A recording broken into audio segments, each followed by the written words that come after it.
Welcome to Hood Champion Boxing and Sports. In boxing, you find a way to win, find a way to lose. Good morning, how you doing? Please consider liking, subscribing, donating to the channel. That being said, let's jump into it. Hey, man, y'all need to help me understand, the more that I pay attention to what's going on in boxing with money, the more it makes me wonder why Al Haymon decided he did not want to entertain Terence Crawford, the mystery hedge funds. When you look at what's going on with Wilder complaining about money, a lot of the PBC fighters not able to get fights. You look at pretty much just across boxing how money is drying up.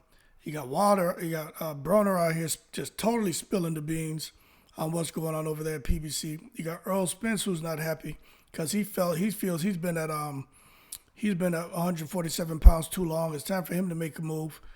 You can see that they're trying to keep this man satisfied by having him fight Keith Thurman at 154, but at the same time, not necessarily putting his titles on the line because they still are hoping he beats Thurman so that they could try to make a fight with him and Crawford. But in my opinion, you still come back what Spence talking about, circling the block, right?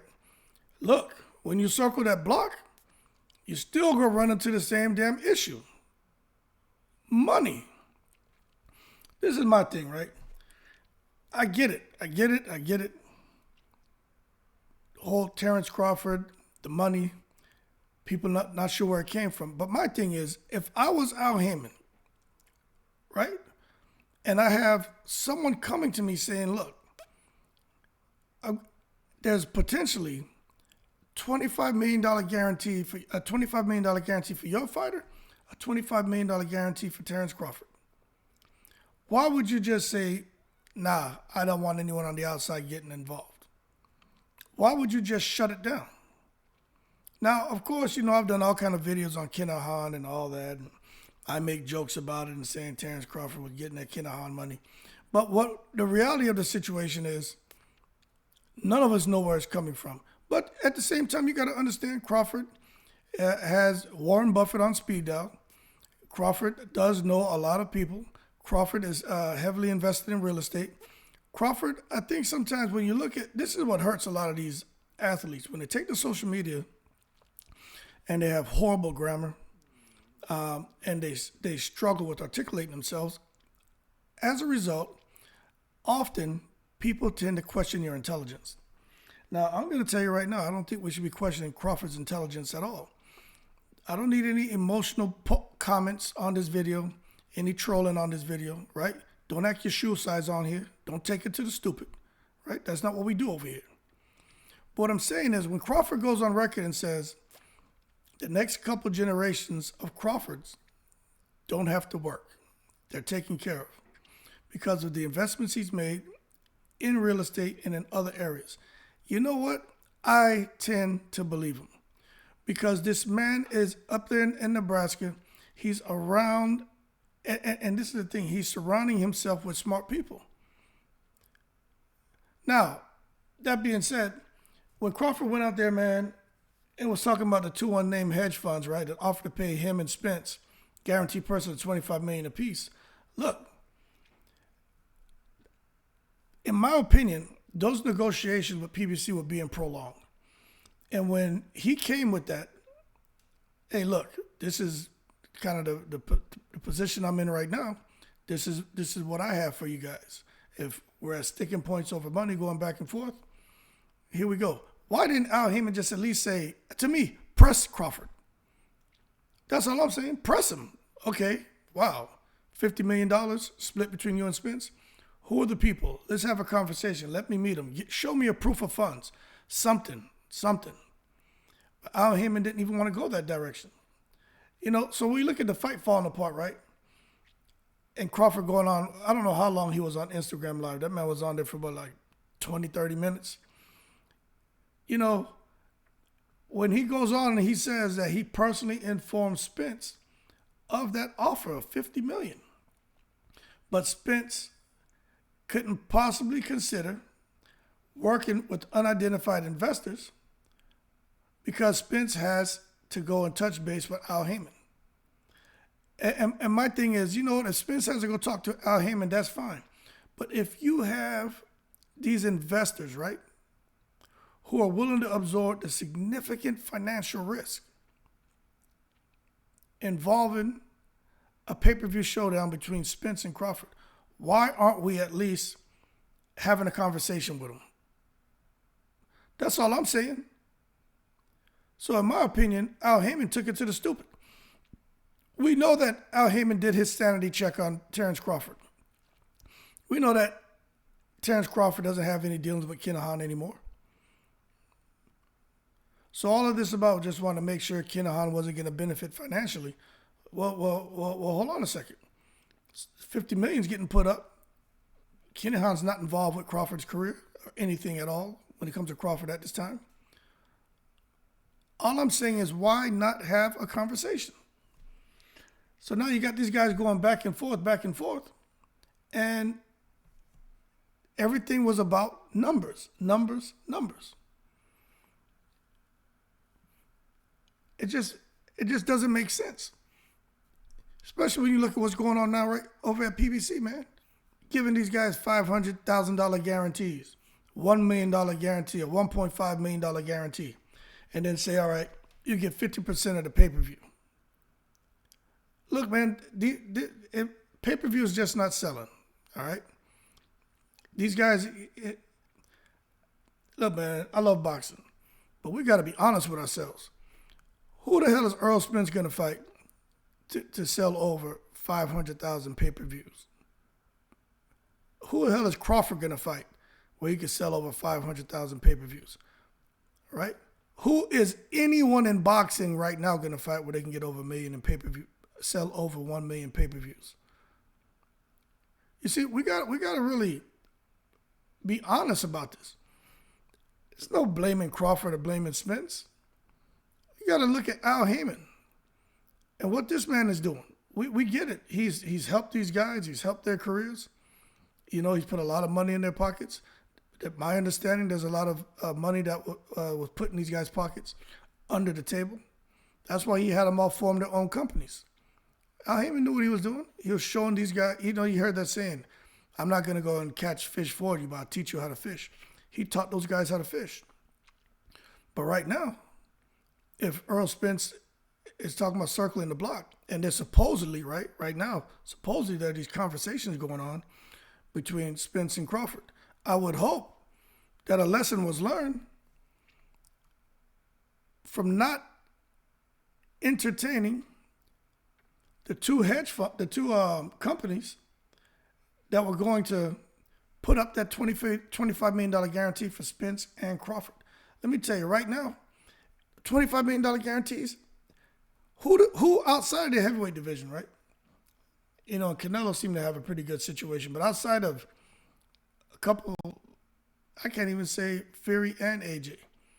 Well, AJ, you know, Fury is doing pretty good. Wilder is struggling. And then you got Canelo maybe. But outside of really Fury, AJ, Canelo, who the hell is getting $25 million guaranteed? You know what I'm saying? And my thing is, Crawford went out to Spence. I'm not saying I agree with everything Crawford did. What I'm telling you is, he goes out to Spence, says, look, brother to brother. And I think Crawford was right when he said this, right? He says, listen, the company's going to give us this money, man, $25 million a piece guaranteed. What's up? What you going to do? Spence is like, damn, $25 million? What about the back end? See, that's where I understand the whole back end conversation. But I'm not, let's just be honest here, man. Spence and Crawford, even if they had the promotional tour and they were able to advertise the fight during the Super Bowl, let's just be real. When it comes to boxing fans, right? We're going to watch the fight. That don't mean we're going to pay for the damn pay-per-view event. do we still think, even if they put him on a good press tour and travel to the New York, Miami, California, Vegas, maybe go outside the U.S. to one or two countries, and then have it advertised on the Super Bowl, do we really think these guys would have sold the kind of pay-per-view to where each of them would have been able to make $25 million apiece? So when Spence is talking about the back end, look, I get it, but I'm kind of siding with Bud on this one, because maybe Bud is a visionary where he was able to to see the future, because Bud jumped on his $10 million. Doesn't matter if he was talking to BLK Prime, while he was talking to these guys at PBC, if he was talking to BLK Prime before he even started PBC, forget all that. Just focus on the fact that Bud got his $10 million, and now he was looking at trying to get $25 million for him and Spence, and those guys sat there and worried about the back end. Bud got him a guarantee. Bud's fought. Bud's about to fight again. Spence hasn't fought. So in my opinion, I think Bud really understands the situation he's in. It's like this whole thing about 80%, 20% splits, 70%, 30% splits, all of that, and looking at the back end, hey man, we can get all this money. That's not guaranteed. And Bud to me, Bud had it right. Because you know what? When he was talking about the whole Fire Stick thing, and he did sell Errol Spence out and said that Errol Spence divulged that he had a Fire Stick. He did kind of sell him out. But you know what? Most people have a Fire Stick. But I'm going to tell you, that's real talk, man. Like, that's a legitimate concern. You look at Deontay Wilder and Tyson Fury when they fought. The amount of illegal streams, over $1 billion, man, and lost revenue. Every fight, right, that goes on the pay-per-view, when they go out there and sometimes you get the data, the metrics. You don't know what's truth or not, but there's got to be like a little sweet spot with the numbers they're reporting. But bottom line is, when it comes to these big name fighters, when they have pay-per-view events, and this isn't just boxing, this is MMA as well. But when you look at how much money was lost due to illegal streams, sometimes it's in excess of 100 million. It's ridiculous. It's unfortunate. So it's not that people don't want to see Spence, people don't want to see Crawford, people don't want to see Deontay Wilder, people don't want to see Tyson Fury, people don't want to see boxing. They do. People just don't want to pay. And you got to understand, when you're putting, now I'm not at all saying this about Crawford and Spence, but if you're putting a mediocre product out, right, you got to understand why people will get frustrated and decide, you know what, I'm not paying for pay-per-view. Even if you put a quality product out, if you consistently put out mediocre products, when you finally come and put out that one quality product, people are still going to look at it with the hairy eyeball. You know what I mean? That's just the reality we face. I'm the same way. It's like, nah. It's like if I come home, let's say I have a taste for something, like, I don't know, man. My favorite food is curry chicken, right? Curry chicken with potato and rice or roti, my little watercress and tomato, right? Like, that's what I like. But if I come home and I want that and I don't get it, and you put a grilled cheese in front of me, it's like, yo, this mediocre shit, man. Then the next day I come home looking for my curry chicken. Boom, you hit me with another grilled cheese. It's like, okay. The third time I come home, boom, you hit me with another grilled cheese. At this point, I've just given up. And then the fourth day I come home, boom, big plate of curry chicken. I'm looking at that like, all right, whatever. Because the anticipation and the excitement is just not there. I wanted that a day ago, 2 days ago, 3 days ago. Now y'all got it. Okay, I'm glad, but I don't think I'm going to enjoy that the way I would have enjoyed it if I'm consistently getting what I wanted. And that's how it is, man. At least that's how it is for me. But anyway, I do think Crawford's right when he said it's simple math. They get the money up front. It's a no-brainer. And I think Crawford was right about that. I honestly think Crawford was right, man. You can't make me, y'all just can't make me understand why the hell Al Haymon wouldn't even want to, even entertain it, even take a look at it. It doesn't make sense. It just doesn't make sense. Why wouldn't Al Haymon accept outside interest in the fight? Why not? When they're talking about that kind of money. And I'm going to tell you this. If these guys are willing to put up $50 million, they may have been willing to put up even more money. But it wouldn't even have a conversation. So the whole fight falls apart. Doesn't matter who you want to blame, Crawford, you want to blame Spence. I think they both wanted to fight. But this right here, to me, was probably the Achilles heel of the negotiations, is a guy like Haymon sitting there and just deciding, you know what? We're going to do it my way or it's the highway. And ultimately, who suffered? Really, Spence suffered. Look at what Spence has to do now. Crawford doesn't care. I think he wants to fight, but Crawford doesn't care. Crawford is controlling his own career. He's doing what he wants. Doesn't matter if you agree with it or not. Crawford is marching to the beat of his own drum. He's not here stressing out with nobody else. He knows he has another fight coming up. Crawford's going to do what he has to do. People can say, oh, he's never fought anyone. Crawford is a duck. You can say what you want about Crawford, right? I don't like Crawford. I don't like Spence. I don't like Haymon. I like boxing, right? So I could understand everyone's argument when it comes to Crawford and Spence, why the fight didn't get made. I could even kind of understand why Al Haymon would be a little concerned about this $50 million. That's all. Those are legitimate concerns. But what you can't make me understand is why this man wouldn't even have a conversation or press Crawford to show a proof of funds to sit there and have a meeting with these two companies that are putting up this money. You can't make me understand that. And what's the back and forth about? I just don't get the back and forth and all the conversations about the back end. Because I think Deontay Wilder had fought already against Hellenius. So obviously they know there's some struggles there when it comes to pay-per-view. And it goes on before that. You look at even how Spence has performed on pay-per-view. People are saying Spence is a pay-per-view draw and he's doing great pay-per-view wise. Yeah, okay, I get it. 250,000, 350,000 in pay-per-view sales. At today's going rate, that's not bad. But that's not a success, people. But it's not bad.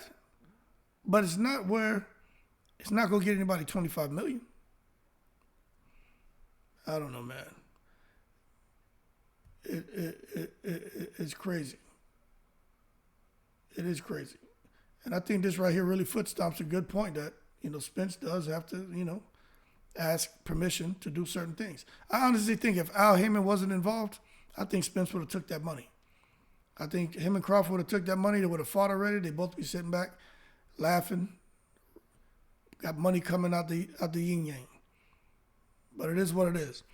But I understand about putting your cap on yourself. But I mean, hell, that's like saying you're putting a cap on yourself, but you can't even. These events aren't even generating that kind of money. So what are you talking about? It's not like you're putting a cap on yourself and you know this event has a potential to make $100 million. I just don't think it does. I would hope that it does. You know what I'm saying? I just don't think so. I think they should have took it, man, and then had a rematch, and then maybe the rematch would generate more buzz and interest if the first fight was good. And then, maybe things work out. But I just think they dropped the ball. You look at everything going on, man. Even over there in the zone, Eddie Hearn, in that world, he's very particular about how he's spending his money now. Not everybody's getting this 3, 4, 5 million. 500 here, 750,000, 1 million. Them guys over there aren't happy.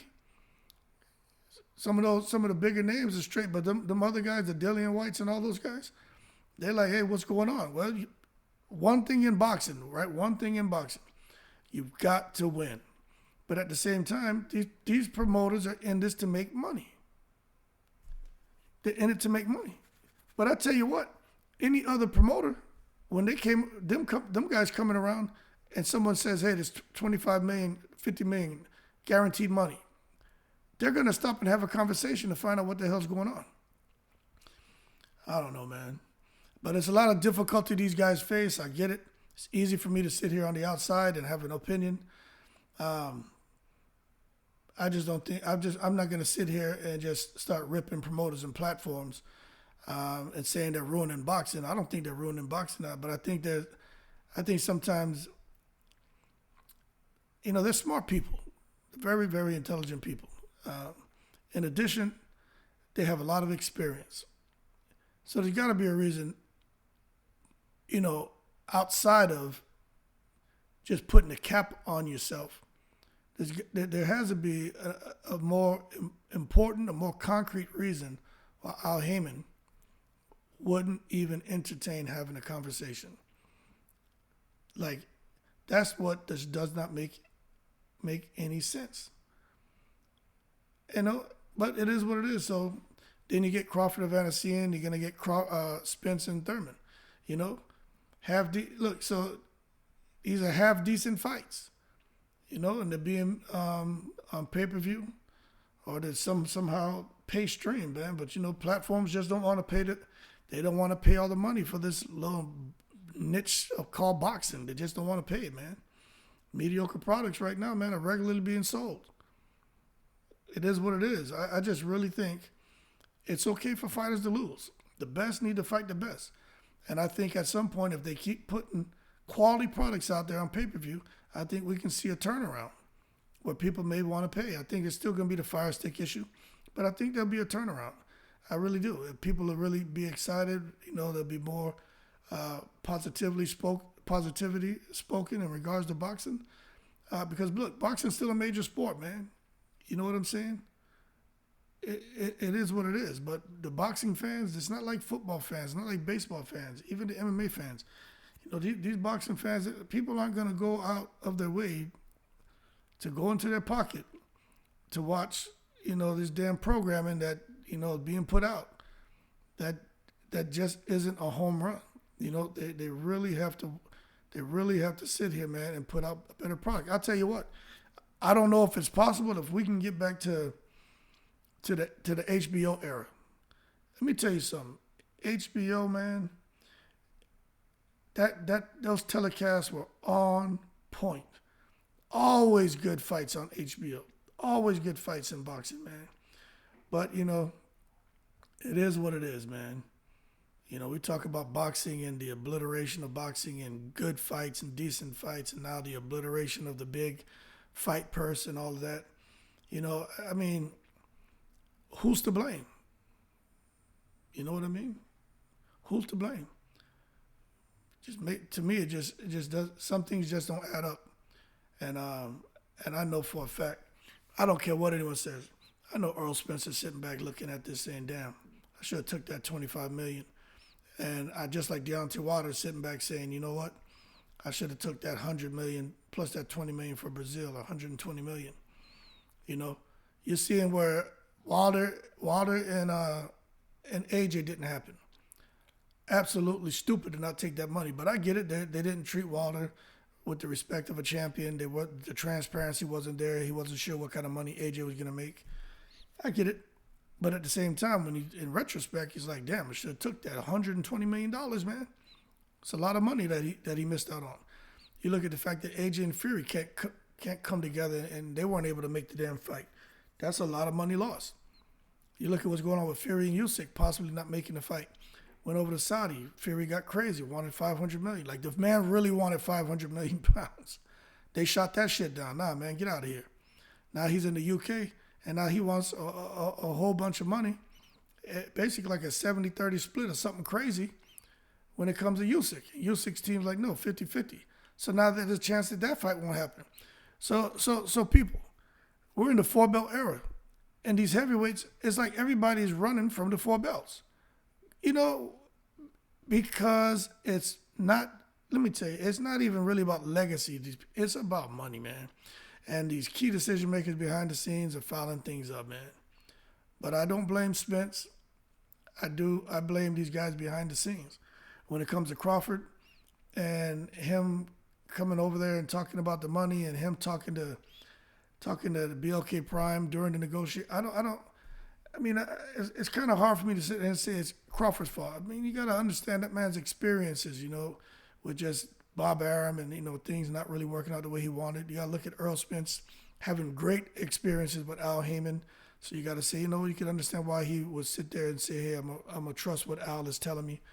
I could understand that.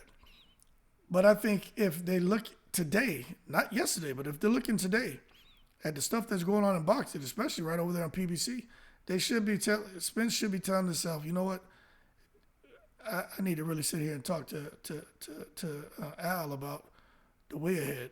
And if there is a guarantee of 20, 25 million, 30 million, maybe we should just take it. Maybe I should just take it. But it is what it is. But that being said, people, look, man, don't plan on seeing Crawford and Spence lock horns anytime soon. I just don't think it's going to happen. I think Spence is going to move on up to 154, which that's the plan right now to fight Thurman. And I think he's going to drop those belts. I just can't see him going up to 154 to come back down when he's already said he's been at 147 for too long. So it is what it is, man. That being said, y'all keep cool. Shout out to the veterans, all 7 continents. Look, man, Al Haymon, he took it to the stupid. And now we're sitting here seeing what happens when these key decision makers draw a line in the sand and don't even want to have a conversation. It hurts the fighters. Y'all keep cool. I'm in the breeze.